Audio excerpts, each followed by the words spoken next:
Hi, I'm Johnny Anderson, member of the Sons of Confederate Veterans and Chief Research Officer at the Civil War Project. Come take a walk through history with me today as we tour the Confederate Cemetery in San Antonio, Texas. While all of the veterans here have their own stories, as we walk through the cemetery, we'll profile 8 veterans who had a particular place in the history of San Antonio, Bexar County, and the state of Texas. If you'd like to get a copy of the companion book that goes with this video, hang around until the end of the video and I'll tell you how. The Confederate Cemetery dates back to 1885, when the Albert Sidney Johnston camp of the United Confederate Veterans bought 2.5 acres of City Cemetery No. 4 from the city of San Antonio out of the original Spanish land grant.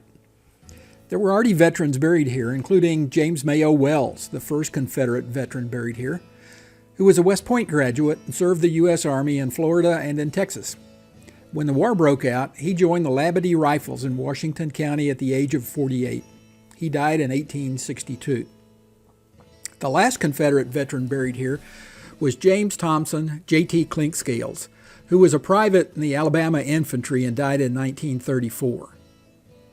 There are 230 veterans buried here, mostly enlisted ranks, 182, but there were also 42 officers buried here, along with 3 generals and 3 colonels. Most were from Texas, 170, with the rest coming to Texas after the war from the other Confederate states. Let's walk around and see what we can find.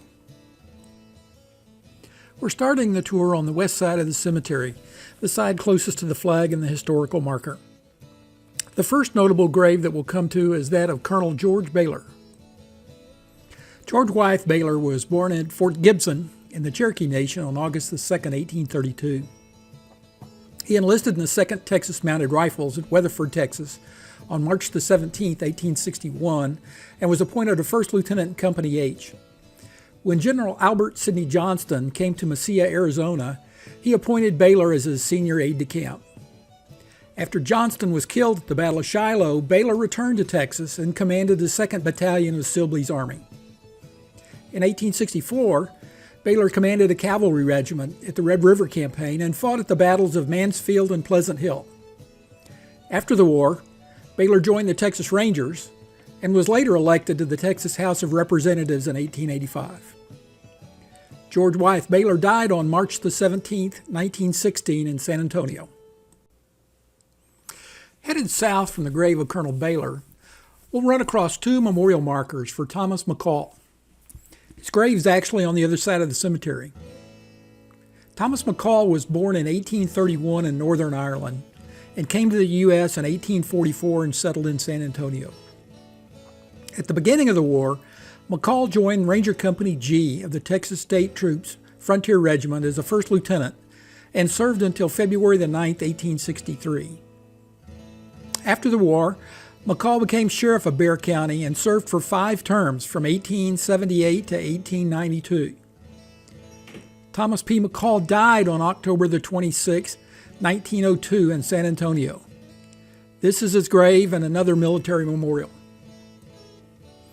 Godfrey Patterson, or Peterson, was not one of the most famous veterans buried here. But he's interesting in the fact that he's the only Confederate Navy veteran buried in the cemetery. His memorial says U.S. Navy, but he was actually attached to the Confederate Navy as an officer at the Naval Gun Foundry in Selma, Alabama. When Union forces approached the foundry, he joined the ensuing fight, was wounded, and taken prisoner on April 2, 1865. This is the grave of William Carl Kroger, who was born in Mecklenburg, Germany on July 1, 1839. He immigrated to Guadalupe County in 1856. When the war broke out, Kroger enlisted as a private in Company G of Terry's Texas Rangers, 8th Cavalry. Kroger fought at the Battle of Shiloh, April 6th and 7th of 1862. He was captured at the Battle of Perryville and sent to a prisoner of war camp in Cairo, Illinois, and was later paroled.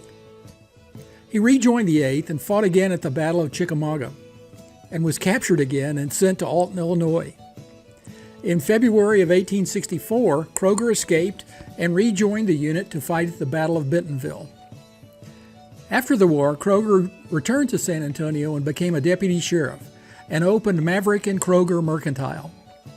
In the following years, he moved to Wilson County, Texas, engaged in farming and merchandising. He became a county commissioner, a justice of the peace, and the mayor of Floresville, Texas. In 1895, Kroger returned to San Antonio and became a county commissioner of Bexar County in 1911. William C. Kroger died in San Antonio on January the 17th, 1912. This is the final resting place of William Giles Samuel, who was born in Howard County, Missouri in 1824. He came to Texas during the war with Mexico and was a teamster. Known for his fearlessness and marksmanship, he served as a city marshal in San Antonio. At the beginning of the Civil War, Samuel became a captain and chief ordnance officer of the Texas Arsenal in San Antonio. After the war, Samuel became a justice of the peace in Medina County. In 1877, he was county commissioner of Bexar County and a deputy sheriff between 1882 and 1900. Samuel began painting in the 1850s, painting portraits of Sam Houston, Bigfoot Wallace, Rip Ford, and others. But he was probably best known for his paintings of San Antonio's Plaza that hang in the Whitty Museum in San Antonio. William G. Samuel died on November the 7th, 1902. Here are the graves of two Confederate generals, a father and son, Hugh Franklin Young and William Hugh Young.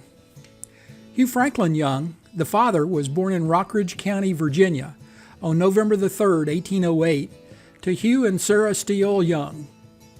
Young moved to Mississippi at the age of 16, then Boonesville, Missouri, and finally to Clarksville, Texas in 1840. In 1843, Young joined the Texas militia and joined the Snively expedition to Kansas. He served as a colonel in the militia during the Mexican War, and then became a chief justice, they're now called county judges, of Red River County in 1848 and Grayson County in 1853. During the Civil War, Young served as a reserve brigadier general of state troops and was a procurement agent for the Confederacy.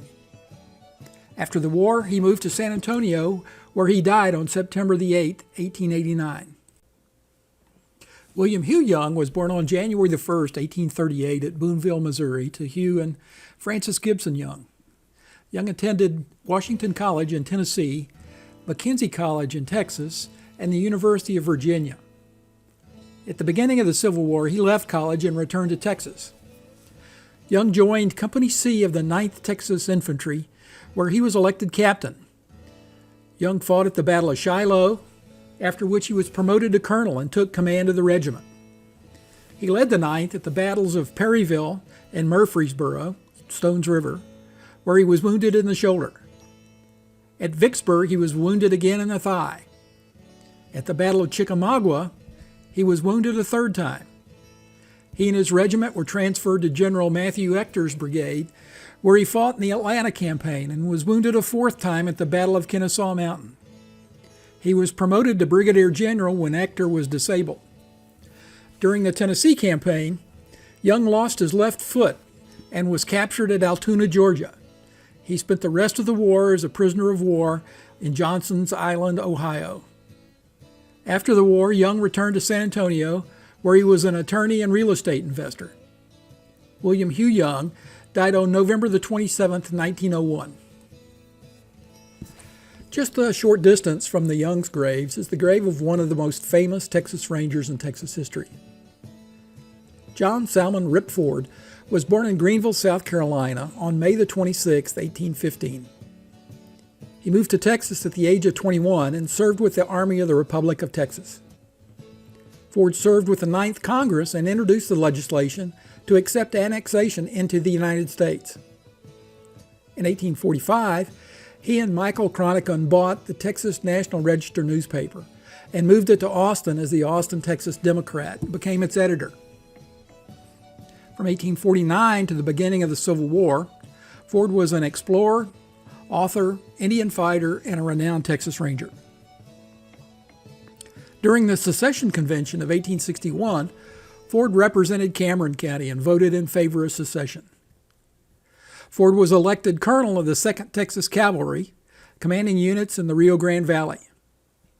Colonel Ford commanded the Confederate forces at the Battle of Palmetto Ranch in 1865, the final battle in the Civil War.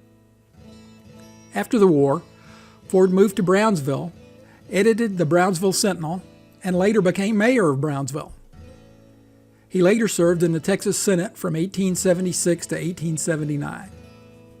John Salmon Rip Ford died in San Antonio on November the 3rd, 1897. And finally, we come to the grave of Brigadier General Hamilton P. Bee. General Bee was born on July the 22nd, 1822 in Charleston, South Carolina.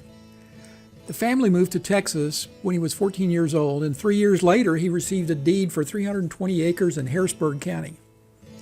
Bee served in a number of public positions between 1839 and 1845.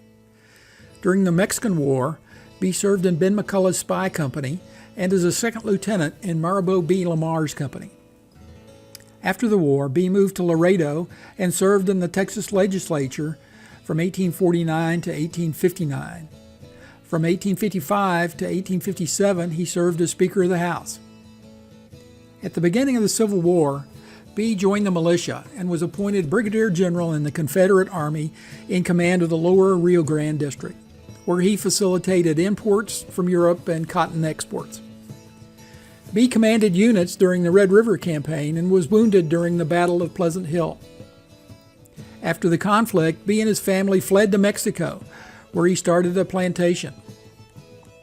Bee returned to Texas in 1876 and was superintendent of the farm at Texas A&M College and was the commissioner of the Texas Department of Insurance. Hamilton P. Bee died on October the 3rd, 1897. I hope you enjoyed the tour of the Confederate Cemetery at San Antonio. If you did, give us a thumbs up and subscribe to our channel. If you'd like to get a copy of the companion book, which includes the profiles of the Confederate veterans we just visited, plus the service records and maps of all of the rest of the Confederate veterans buried in the cemetery, look at the link that's in the description of this video, and you can download a free e-copy of the book. Thanks for coming along, and we'll see you next time.